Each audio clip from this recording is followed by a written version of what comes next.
Welcome back to the Commanders Declassified podcast in the inaugural season of the Washington Commanders. Brian, what is going on, my guy? Oh man, awesome day. This is it's cut day. We're down to the final 53, man. Everything's good. Yeah, man. I mean, and listen, it sucks for those guys that didn't make it. They put their bodies on the line for their dreams. It didn't work out. Our thoughts are with those players. Hopefully they find work elsewhere and they can continue their dream of football. But if you just made this roster, if you just made this team, your heart is on fire right now, right? You're making those phone calls to your family. I made the squad. I got signed. I'm here. I'm going to play for for the Washington Commanders. This is a magical moment for those dudes, and they deserve every single solitary moment of it.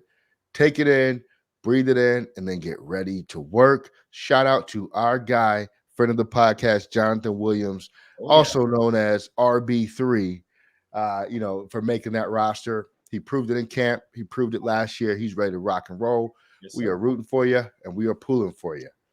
All right, so you mentioned it, man. The roster came out today. We know the 53-man roster. At this point, there will be some more changes, folks. We know that's coming. You're probably going to see, some linebackers, maybe some DBs brought in to help compete. But any major shockers for you in terms of who got released?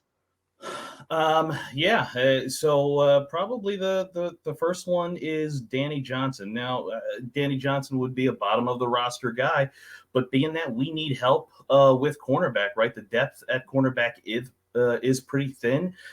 You would have thought Danny Johnson would have made it just because of that fact. Hey, they don't have a lot of guys, but they clearly didn't like what they saw from him this preseason and decided to move on. So you're looking at Kendall Fuller, William Jackson, St. Juice, and Christian Holmes, our guy Christian Holmes that we've talked about a bunch here, and then whoever else that they may sign over the next couple of days to see who else is cut or who else comes available by a trade. So that was an interesting one because it's still an area of need for us. Yeah, and Brian, let me ask you this, man. Basing it off of preseason versus the results that you saw in the game last year, because Dan Johnson has played ball, right? Yes. He played cornerback for us last year, and I thought at some points he acquitted himself fairly well. He was a 65.4 in PFF rating last year. Yep. No interceptions. He had 13 tackles, 20 receptions allowed, but he was a positive grade in PFF. You're trading that in. And it's not a salary conversation because I'm willing to bet he's probably one of the lowest paid players to where his salary probably doesn't even count against the cap type dudes. I don't know that for sure, but he's probably somewhere in that range for what, right? Christian Holmes, I think, is probably the person you say they probably kept over Danny Johnson. Do you see the risk in that? Are you comfortable with the move? So, do I like Christian Holmes? Absolutely. I think he played well, and I think he deserves to be on the roster. But sacrificing Danny Johnson, who has actual game experience, and like you said, played well, late in the season when they finally started to give him some playing time. A guy who's actually seen NFL offenses, competed against NFL wide receivers. I don't know, especially right now where I don't see the clear kind of additional help in the secondary. Like I said, there's a couple more days here that things can happen. Trades, free agents, those kinds of things. So we'll see. If they do add somebody, and that could change my opinion and say, okay, all right, I understand what they were doing. This makes sense now. But as of right now, kind of a little bit of a head scratcher. Again, Danny Johnson, he's not a shutdown guy. He's not a number one. He's a CB4, CB5. So it's not that big of an issue. But for a team that doesn't have many corners and in a passing league, it is a little bit worrisome. Yeah, and no shade to Christian Holmes. Like I'm absolutely thrilled that he got to realize his dream. But when we're just talking player for player, they must have really seen something out of Holmes. And by all accounts, Christian Holmes had a very, very strong start to camp. He trailed off a little bit towards the end and in the preseason, but they saw enough to make sure that he was on the roster. So he's a commander now, and we're pulling for him. I hope Danny Johnson finds work.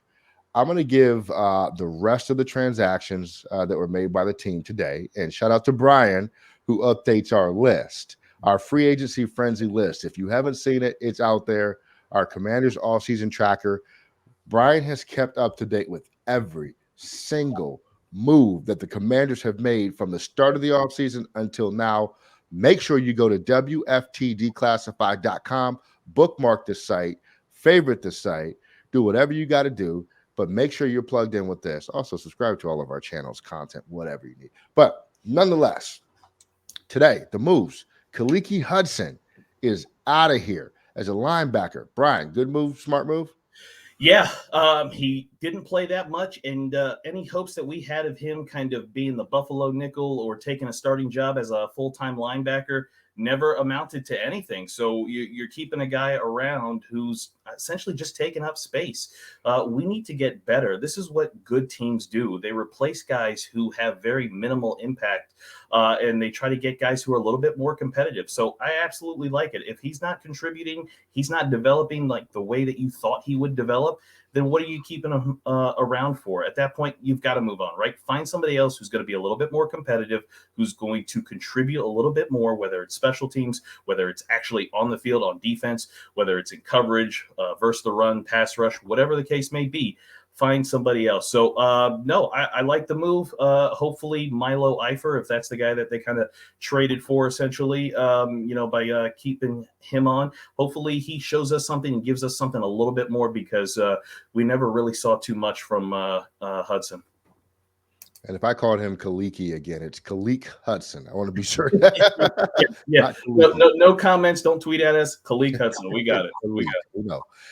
Wide receiver Tyreek McGowan. Wide receiver Mark and Michelle. Listen, I told Brian this yesterday.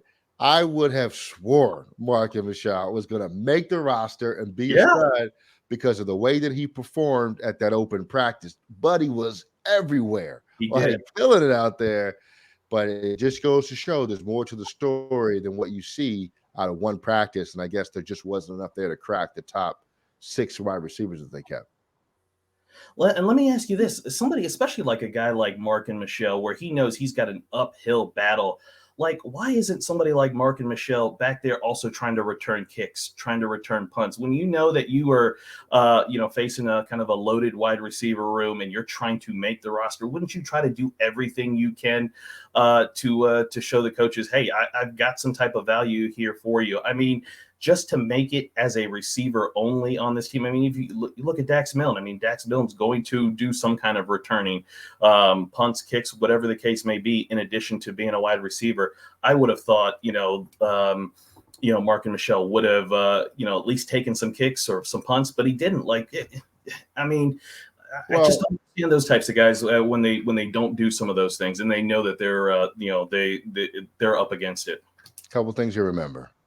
Number one, punt return, kick return is a skill set, right? It's not something you can just pick up. It really does take a qualified person to do it with the right type of mentality. Number two, Markin is dang near 30 years old. So, wow, picking up that skill set at 29, going on 30, it ain't gonna work. So you gotta try to master the receiver position and figure that out. Now, all right, Aaron Monteiro, Farad Gardner, David Bada. And then Jarrett Patterson's the next noticeable one. I have seen so many people on social media today talking to me about Jarrett Patterson and why he deserved to stay. Listen, the guy averages 3.9 yards per carry for his career. He averaged it last season. He averaged it this preseason. Jonathan Williams averages 4.3 for his career. He averaged 4.6 yards last season. He averaged in the regular season, mind you, and he averaged 5.1 this preseason. Jonathan Williams is just a better running back. That's all there is to it. The story is phenomenal around Jarrett Patterson, but if you want to be a winning franchise, you've got to move on from good stories and you got to want to bring in good players. And that's what they did. They chose the better player in this scenario. I know it's hard to take, because we like our local guys. I do too. Yep. I'm all for Jarrett Patterson, but we have to take the better player. All right. Alec Erickson, cut. No surprise. Reggie Bonifant, cut. No surprise. Kendall Blank, don't even know who dude is. Cut. Danny Johnson, we talked about. Corin Elder, At no point when we signed him did I think he was going to make an impact. So no surprise. William Bradley King, a little bit surprised. I thought he might contribute. He's a 3-name guy, right? We love our 3-name guys on the defensive line. Didn't work out. Dewan Neal, cut. Justin Hamilton. Go back to William Bradley King. Yeah, given that we have Chase Young out, and Ron Rivera already this preseason was kind of critical of the defensive line, their pass rush, lack of and discipline. You would have thought they probably might have kept some more D-line guys, defensive ends in particular, since we've got Chase out. So that was a little bit of a surprise, but you probably did see it coming. He didn't play that much. He got barely any reps in those preseason games. So, a little bit of a shock, but I guess not too much. No, not at all. Dewan Neal, cut. Justin Hamilton, cut. Trey Walker, cut. Alex Inkabulu, cut. Wes Martin. Didn't we just get this guy in camp? Yeah, just a camp. Wasn't worth the paper that we printed that name on. I mean, geez, no offense, Wes Martin, but just the time he was here didn't work out. John Toth, gone. Nolan Laufenberg, great last name, cut. Willie Beavers, cut. Keith Ishmael, IR. Josh Drayden, IR. And then yesterday there were some cuts too. Stephen Parker, cut. Had some good moments in camp. Thought he might have a chance. He's out of here. Tyler Clark, defensive tackle, cut. Jake Hausman, tight end, cut. Wide receiver Matt Cole, cut. And Jacob Penasuke, whatever. I don't even know how to say that last name. Jacob P. There you go. Jacob P. is out of here. He went to bed in camp. See what I did there? All right. So look, they're gone, right? I have no beefs with who they let go this year. Nope. But we're starting to illustrate something, and that's a growing beef I have with them not taking a secondary player at DB, cornerback, with that second pick in the draft, as opposed to that tackle in the second round of the draft, the defensive tackle, that is. I can't do anything about it, and I don't hate Fedarian Mathis. I hope he is very productive for us, but I think if we get to a point this season where we're struggling in the secondary, we're going to look back on that second round pick and say, we probably should have done something else there. That's all I'm going to say about it. Well, what do you think about, one of the other things that we saw from this race to 53, the team kept 5 tight ends. 5. Most NFL teams keep 3. A handful keep 4. I don't know who keeps 5 tight ends. Now, granted, we do have some guys kind of injured. They're working their way back. But 5 tight ends, what do you think about that? Well, yeah, I mean, it's a sign towards the injury situation, right? That obviously is a thing that they are very concerned about. But I also think they're just not done. Like, I don't think all 5 are going to be here week 1 of the season. Right. If they are, I think there's a lot of indecisiveness about some of the players. I don't think a lot of these guys are separating themselves, especially the guys in the lower part of the depth chart for tight end. Yeah, absolutely. So I think it's just, well, instead of getting rid of one, we'll just keep everybody. Is that a smart move?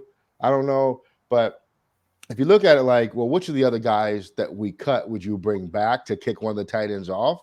Ain't nobody out there. None of those guys we just went through, I don't care that, it don't bother me that they're gone. So it is what it is. I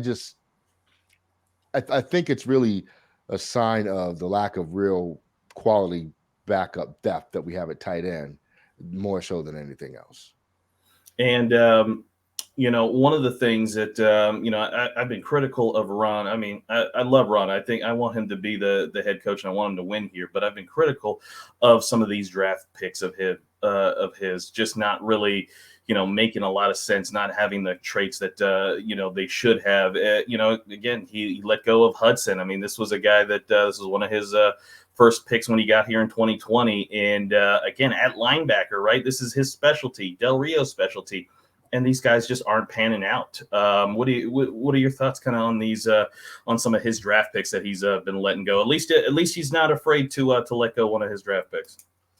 Yeah, the problem is these are not 7th round picks mostly. These are 4th round picks. And if you follow the rule of drafts, right, 1st round pick's supposed to be a starter out the gate. You need to start unless you're a quarterback that needs to be groomed a little bit. 2nd round pick, you're supposed to start, or at least be in the running for the starting spot, and then maybe start by year 2, your third round pick. You're supposed to be a contributor on special teams and a contributor to whatever position group you're in, a rotational guy early on. Within the first couple years of your career, you're supposed to work your way into being a starter. Your fourth round guys are supposed to be contributors on special teams and then, career backups, or, play, Yeah. pretty well as a backup throughout their career.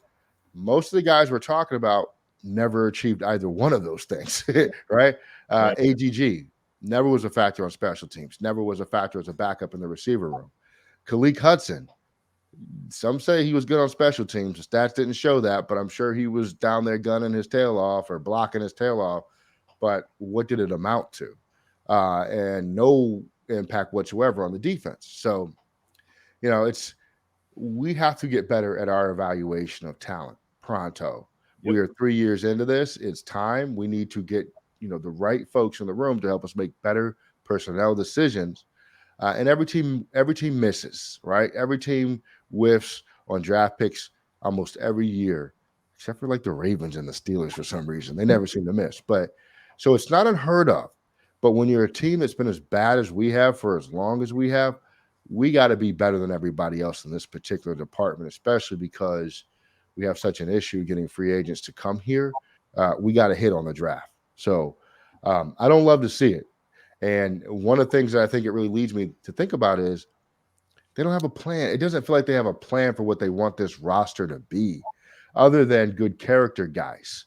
You know what I'm saying? And Yeah. so, you can win with that somewhat, but the ceiling is really the question. And that's going to transition me into what I was going to ask you, Brian. Looking at this roster, how much better do you feel about the roster right now as compared to, say, last season, during the regular season? I feel good about the roster. I don't feel great. I do know, we talked about it at the beginning. They still have a couple more moves that they're probably going to make. I doubt it's going to be anybody of impact. Probably a couple more depth guys, but I do feel overall solid about the roster. But two things. If you look at the roster, I think we're very much improved in a lot of areas, but we still have two kind of glaring areas of need. Linebacker, that really hasn't changed. It's kind of it was an issue at the beginning and it's still an issue now. Depth in the secondary was the issue in the beginning, still kind of an issue now. So we really haven't addressed it. I don't know why it is an issue. The coaches, kind of admit it themselves, with who they're playing and who they're not playing, or how they run the defense. So, that's kind of the biggest thing is that, for me personally, whether it's sports or just in my life, I don't like problems that linger around. And this defense has problems that's been lingering around going into year 3 of this regime. So, Rivera really needs to get that figured out, this season, right? We can't go into another year of his regime and we're still like, well, who's the linebacker besides Cole Holcomb? That can't be, 3+ years in. Yeah. I think the way I look at this roster is when you're looking for improvement, you're looking at the quarterback. Yeah. You're looking at the defensive line playing better than they did last year, especially when Chase Young gets healthy. Yeah. And you're looking at the addition of Dotson at the receiver position. You're expecting him to be a plus in that situation. But those are all internal solutions with the exception of Dotson. So now you look at, okay, well, what was their peak in 2020 before the injuries came in, right? In 2021. Well, they were a 7-9 team, right? And then in 2021, what were we? 7-10? Yep. So it's really a similar roster. Now, let's talk about those positions, though. The quarterback with Carson Wentz. How many wins plus minus, or what's his plus minus over Taylor Heineke and Alex Smith? My guess is he's probably +2 in terms of wins over both of those guys. So that puts you somewhere in the neighborhood of 9. The defense being better. I don't know that the defense being better is enough to be a plus minus in the win, or a plus in the win, because they were so astronomically bad last year. Yeah. That just being better doesn't bring you up to a win. It brings you up to, we're just not going to get embarrassed as often as we did last year, right?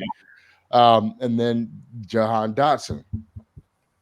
Well, Carson Wentz throws to tight ends like 75% of the time.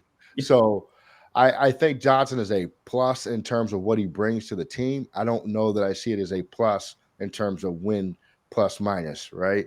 So that leaves me with the addition of Carson Wentz and everything else that's happened with this roster, we're probably at 9 wins if things break correctly for us.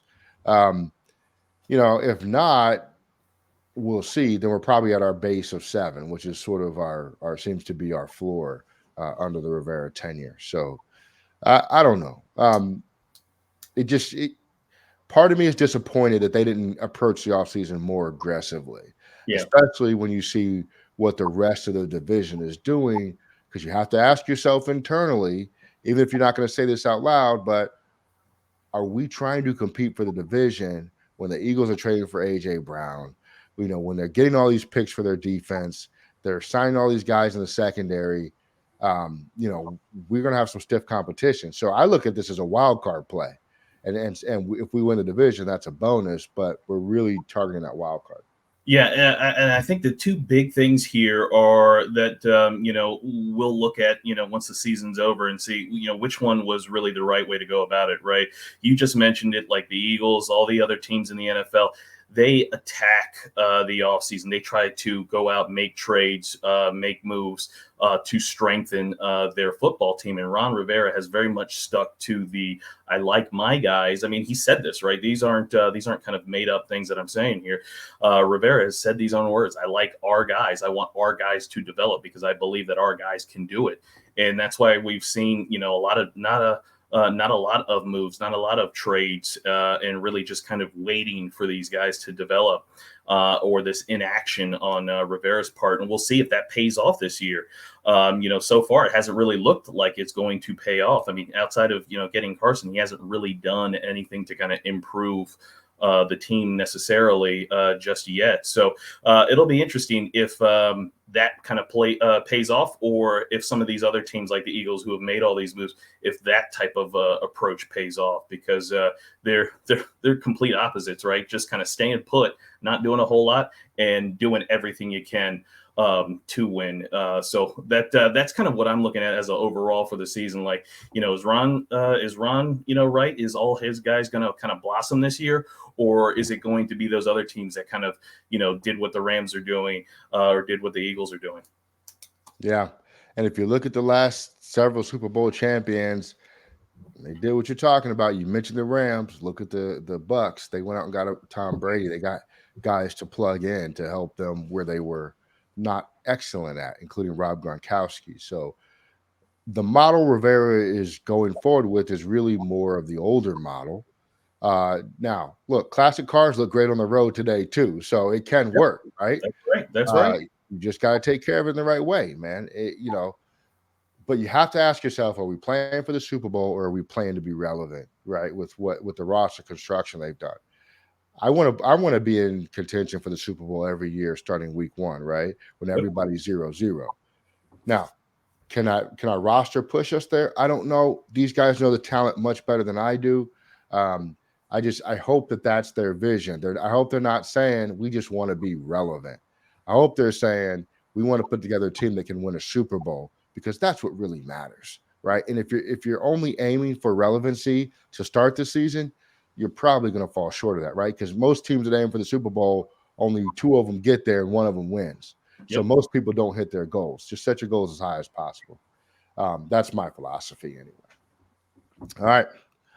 Now we got to get to the tragic news, and I guess which turned into positive news, of Brian Robinson. Yeah. This Sunday in Washington, D.C. on 8th Street, Brian Robinson was shot in an apparent carjacking or robbery or something Yep. in D.C. Now, 8th Street near Ben's Chili Bowl. There's a couple other businesses there. If you've been there, it's an okay area. It's not the best area in DC. It's not the worst area in DC. Yep. But it's not some place that you would say, well, why is Brian there? Right? There are reasons to be there, in a normal fashion and It capacity. was like 5:30 in the evening. It wasn't like 2 a.m. or anything like that. And he was going to get dinner, right? He wasn't going to a club. he was just going to go get dinner. It was 5:30, broad daylight, still out, and he was attempted robbery, carjacking. So just kind of minding his own business, and this kind of happened to him. Yeah, he sustained 2 gunshot wounds to his lower body. I don't have the specifics on that. I probably don't even care to Yeah, share one in the hip and one in the knee. Yeah. But the thing that matters of this, at least in this context, is that he's okay. And Rivera sounds optimistic about the football side of things, but the important thing is that he is physically going to be okay. Yep. He was at the team facility, on crutches, but seemed to be in good spirits. So let me say this first before we jump into the impact. Number one, always be careful when you're out and about. I don't want to see anybody that listens to us or doesn't listen to us be hurt by anybody with bad intentions in this world. Number two, football players have a right to leave their house. When something happens to them, we have to stop normalizing questioning, well, what was he doing there? Yeah. They have a right to leave their home. Nobody deserves to go out of their house to do something and then end up getting shot. Number three, DC got to do better, bro. DC's got to do better. We got to protect our families. We got to protect our folks. We got to protect our athletes. We got to protect our communities. And that's for all people in DC. Let's in every other state too, because this happens all over the place. Not with athletes necessarily, but you get my point. This is not a political podcast. I'm not trying to rant. I'm just saying it bothered me that this happened to one of our guys. And, I'm happy he's okay. Yeah, no, I think you're right. The best thing or the news that we got is that he is okay, right? The first thing that I immediately thought of was, oh no, this is for me this would be Sean Taylor, right? Like one of our players getting attacked and shot. I mean, that's immediately what I flashed forward to. I'm like, is he going to be okay? Is this so? Yes. Thankfully, he is going to be just fine. Again, like you said, I retweeted some of the Commander's Twitter account that had some pictures of him, smiling and back at the facility today to get checked on. So yeah, sounds like he's in good spirits, and from what Rivera said, sounds like maybe a short recovery or a quick recovery. That's all great news. And yeah, I mean, there are a lot of bad things. He has every right to go get dinner at 5:30 in the evening. A lot always gets made of players maybe saying out to like, no, he was just getting dinner. Like he's allowed to do that. We all do that. And these things happen to him. So yeah, I'm glad that he's okay. I'm glad it didn't go the other way, right? We've already, all of us, experienced how it kind of went the other way, with Sean. So I'm glad that didn't happen, and that he'll be fine. Hopefully over the next couple of weeks or months or however long it is until he's back. So that's the good thing. But yeah, this I mean, right? Can you imagine this type of luck? He whether or not he was the starter, he knew he was going to be heavily involved in the game plan, and then boom, right before game one, essentially kind of a week, 2 weeks before game one, this happens. Yeah, it sucks for him, but he gets another opportunity. It sounds like he will get an additional opportunity to continue to pursue his dreams. Yep. And I greatly appreciate everything that the organization did to support him through this. Yeah. Ron Rivera was phenomenal. The Snyders, in fact, were phenomenal through this. And, we like to complain a lot about the organization, especially in the ivory tower with Snyder, the Snyder family, and some of the decisions Ron may have made on the field. But one thing cannot be questioned about Ron Rivera, and that is his character. His character is elite, and he cares about his guys. No, it's absolutely fair. Hey, when you're the head coach or when you're the owner of a team or you're the quarterback, that comes with a lot of scrutiny and criticism. And absolutely, we'll criticize for decisions on the field, off the field. But they did right this time, right? They were all there. They were all supportive of Brian Robinson, and did whatever was necessary to support him over these last couple of days. So yeah, you're absolutely right. That does need to be mentioned because we often always mention the negative things. So that I think was a positive that needs to be pointed out too. Absolutely. All right. Now, as it relates to the field, let me ask you how you think this impacts the running back room, especially with the most recent cut. Yeah, yeah. So in terms of the roster, I don't think it's not necessarily it didn't hurt any particular guy. I think the roster was going to be exactly how it is running back wise. J.D. McKissick, Brian Robinson, Gibson, and Jonathan Williams. We talked about you mentioned all the stats with Jonathan Williams. Like every opportunity he would get, he ran well. So I thought, with his play and how he looked this preseason and training camp, I thought he was going to make it anyways. And looks like it kind of, played out that way as well too. Where I see a negative coming in is, actual once we get into the games, right? Game 1, week 1, I think, the team was really looking forward to kind of having Brian Robinson. I know I've said it on the pod many times, be the in between the tackles runner, and they were going to use Gibson differently. And I think now that plan kind of gets scrapped, at least for a couple of weeks until Brian Robinson is back. And while Jonathan Williams is here, I don't know if they're ready to give him 15 or 10 plus carries every game. Until then. So I think the passing game is going to have to shoulder kind of that offensive load for the first couple of weeks. So we'll know right away. Is he ready? Does he have the chemistry with Jahan and with Terry and with Logan and Bates and all the other guys? Because I think the pass game will Scott Turner is probably going to lean on Carson a lot more these first couple of weeks. With that absent, and also with Gibson, right? I think Gibson's going to be heavily involved, but I just think it'll look different. They're going to be giving him the ball in space more. They'll be throwing it to him more as well too. Yeah, God, you bring up Gibson. That's an interesting thing because here Gibson is where he was going to go into the season with a role of a jack of all trades type of Yes. situation. Yeah. Now, I will be curious to see how they modify his role Yeah. to be more of a feature back, or are they going to give Jonathan Williams carries as a feature back and continue to use AG like they thought they were going to use him? Yeah. My perspective, stick with your plan for AG so he understands what his role is later in the season when Robinson is back, right?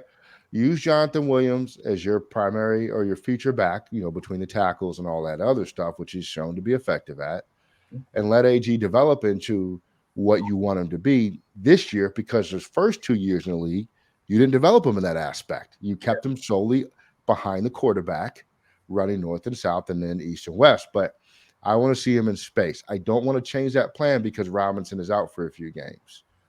You got at some point you got to see what AG can do in this new role. And you better start week 1 before you have a season on your hands where you might be able to compete for a division. And now you're trying to teach AG something new. Yeah, no, I think you're right. Let Jonathan Williams, and also, hey, you can also give McKissick a few more carries. Not McKissick is a smaller guy, so you don't want to load him too much in between the tackles. But you can certainly give him 1 or 2 more carries and let Jonathan Williams kind of handle that, and let Gibson develop into that weapon that we can just move anywhere, and he can give us big plays from all over the field. So no, I'm with you on that. I think that would be a good way to go about it. Yeah, ready to rock and roll. Brian, we put out on social media at Declassified WFT, we put out a poll, and that poll says, based on the roster cuts, are you feeling more confident? Are you feeling equally as confident? Or are you feeling worse about the team's chances this year because of the final 53-man roster? Where are you at, Brian? For me, I feel good about our chances with the roster. I think I think everything with this group, with this team, it's going to be through the offense. I think the last two seasons we thought, hey, any type of success we were going to have was probably going to be defense related. It kind of hasn't, in 2020, that kind of worked out that way. Last year did not work out that way. But I think with the investments that we put into the offense and kind of how far those guys are along in their progression. I think that the offense, even with the, kind of this, Brian Robinson situation here, I still think the offense is going to be really good. I think the offense is going to be good. They're going to be productive. They're going to put up points, and they're going to, make some plays for us. So I feel good about it. I feel the same as what it was pre-cuts, because none of the cuts to me were win-loss type guys. Exactly. They were guys. So, Brad, I'm gonna read some of the responses from some of our followers on social media, and I want to see if you agree with the classified nation. Okay. First up is one of our favorite guys, DC 1958. Dale Connors. Let's go. He said 8-9. Defense is a worry for him. Are you with him? Not on the 8-9, but the defense is a worry for me. I don't know if you can watch that preseason performance by the defense and feel okay. I know everyone's going, it's just preseason, but it didn't look good. So the defensive question marks, I'm with them on that. All right. Chad W says, I feel good. James Brown style, right? Compete and try to make the playoffs. Our quarterback of the future is on the roster, and I'm just going to tell you guys right now, he's not talking about Carson Wentz, okay? His opinion, I'm pretty sure, and Chad, if you're listening, and I'm wrong about this, and you're talking about Carson Wentz, let me know, but I'm pretty sure he's talking about Hal. Do you agree with what our guy Chad has to say? So wait, is his tweet saying that Hal is going to win the games for us, or is No, he said no. Remember, the question is about how do you feel about the roster? Well, Okay. I guess for this season. So I guess that I see your point. But he says he feels good about the season, but he also just likes the idea of competing and trying to make the playoffs. But he's also separately happy because our quarterback of the future is on the roster. I got you. Yes, I do agree with him that this team looks very competitive. And Rivera said it. He set the standard for this season. He said that we've got to take a big leap. So I'm all in. Everybody seems to be focused. Ron is focused on taking a big step. The team is focused on taking a big step. So they just got to go out and do it. So I'm with that, and I like Sam Howell as well too.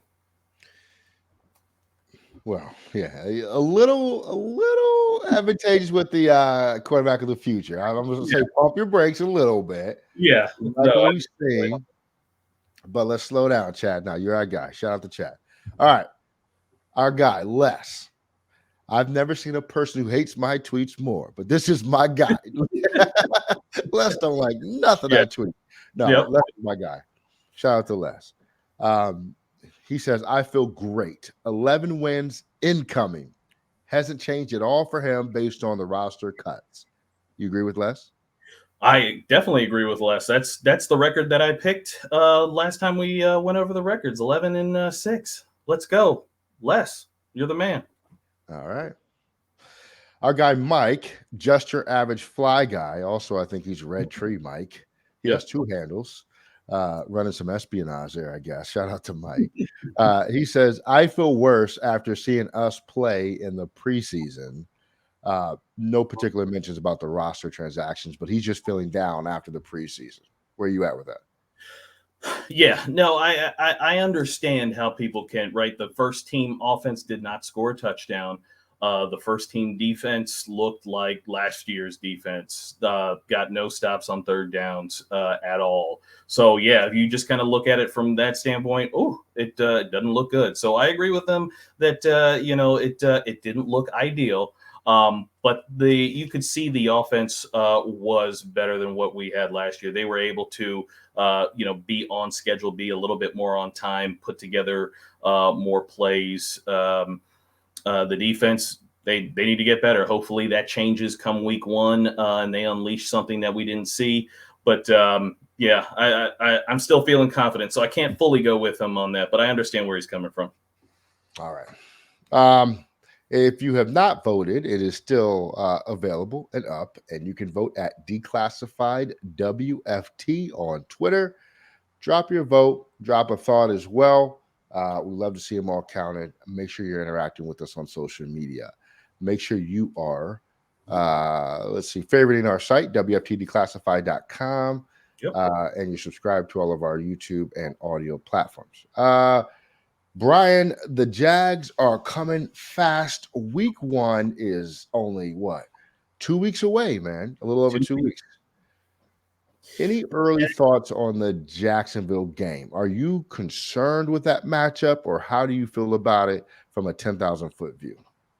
Yeah, I'm concerned about it because I think there's the narrative that the Jags are a pushover and that will win the game 45-0. I mean that's not the case. Like we have never been that, or at least not in recent memory. We haven't been the team to beat anybody 45-0 or blow any other team out. So we need to be careful. They have a new head coach who is a competent head coach. Doug Peterson is a solid head coach, and he is a offensive quarterback friendly head coach. They have the former number 1 overall pick in Trevor Lawrence, who any article that you read about him during the draft prospect was generational prospect at the quarterback position. Yeah. That was that type of guy. So you put him with a quarterback friendly, offensive minded head coach. You're going to see improvement. Now, are the Jags an elite team? No. They had a lot of turnover on that roster. Urban Meyer really did a number kind of running that team into the ground in essentially 1 year. So there's a lot that they're building. They're not there yet, but they're going to be a lot more competitive than they were last year. So we can't sit here and think that the Jags are just going to lay down come week 1. They want to prove too, right, that last year was an aberration and that they should be taken seriously. So they're going to come ready, and Doug Peterson will have them ready. So we need to jump on them fast and score some points and get off the field on 3rd down. If we can do that early, I think they fold pretty quickly. The Jacksonville Jaguars set an NFL record for free agency spending in April, right? They handed out $175 million in guaranteed money. Wow. That's crazy. That's a lot. Yeah, it's a lot. They got Christian Kirk, Brandon Sheriff. We know that dude. Fourier, Olukun, 3 years, $45 million. Darius Williams, Zay Jones, Evan Ingram. Look, those names. Sheriff is good. I don't know about the other guy. The receiver they overpaid for, period. Oh, yeah. Christian Kirk. He might be effective, but they overpaid for that guy. I think the biggest thing with the Jags, all those contracts you talked about, I think it speaks to they are serious about getting better. Whether or not you think any of those guys are good, that's a whole separate discussion. But what it tells me is they are serious about getting better. They weren't going into this year thinking, "Hey, we're gonna be okay with 2, 3, 4 wins and call it a rebuilding year."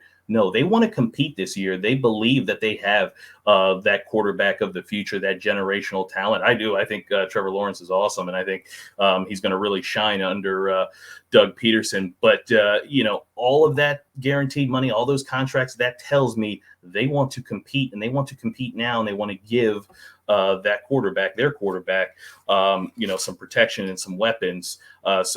I'm expecting them to play a lot better than what they did last year. So that tells you, how invested they are in getting better this year. Well, Brian, they also had a heck of a draft too. They got Trevon Walker out of Georgia, defensive end, who looks like he's the real deal, by the way. Yep. They got Devin Lloyd, the linebacker out of Utah. You know how many folks wanted him here. I believe he was one of our Dale's favorite guys. Yep.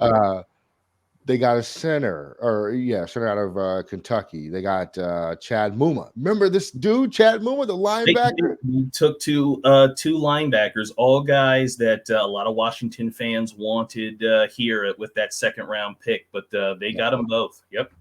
Yep. So I think they got better. And I think maybe top to bottom, their roster might be better than ours. But what I think is it's going to take a while to gel. And that's not going to happen week one, not with the limited preseason.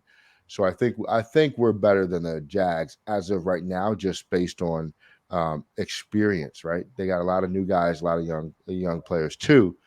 So I think we'll win that Jags game. I'm not overly concerned about that game. It's the NFL, any given Sunday, right? But if this game were in November, I would tell you differently. Yeah. But the fact that it's week one of the regular season and they haven't really had a chance to come together yet, I think we'll be all right. Yeah, and I think that speaks to kind of their youth. That's why I think it's so important for us to get on top of them and get out to a lead and put them away early. I think if we let them hang around and it's a close game and it's back and forth, and we're going into the fourth quarter with a tie, or maybe they have the lead, like we can mess around and lose that game. So if we get on top of them early and put them away, I think we cruise to it. But if we don't, just like you said, they've got a lot of talent, but they're young. So we don't want to take this game lightly. I think it's there for the taking. Certainly, we just we need to be serious about it. Yep. And they got to prepare. So week one is on the way. Man, I smiled saying that out loud. Week one is about to go down, man. I love it. I No, love it's been a long off season. I mean, we've had a lot of things happening here in the inaugural season of the Commanders, and we're almost to week one. We're almost to seeing real football. So I'm excited. I can't wait. Me too, man. It's time to just play football. All right. If you have made it this far, make sure you are locked in. You are subscribed everywhere you go. We got a big announcement coming up in a couple weeks here for the Ooh. podcast. Oh, yes, we do. Yeah. So stay tuned. You don't want to miss it. Be subscribed. Subscribe to the channel. Be subscribed. Also, subscribe to the audio platforms, as we said. Tell a friend and tell a friend. And thank you all for all of the support on all of our platforms and web properties. So, Commanders Nation, much love. Uh, peace. Have a good whatever you're doing, work, evening, night, breakfast. I don't even care when you listen to us. I hope it's going well for you. Brian, any final words on the way out? Final words. If Brian Robinson, after all he's been through, and he comes back, whatever game it is, fourth game, fifth game of the year, and he rushes for 100 yards, he will be cemented as a DC legend. It won't matter if he plays another game after that, but if all that he's been through and he rushes for 100 yards in that first game, he's a DC legend, right off the jump with all that he had going through. Yeah, put him in the Ring of Honor. Yeah, I'm telling you, like the fans will love him forever if he does that in that first game back. Yeah, but we'll love him if he goes for 5 yards. Just That's fighting right. through what he went through. But Yep. all right, we're out of here.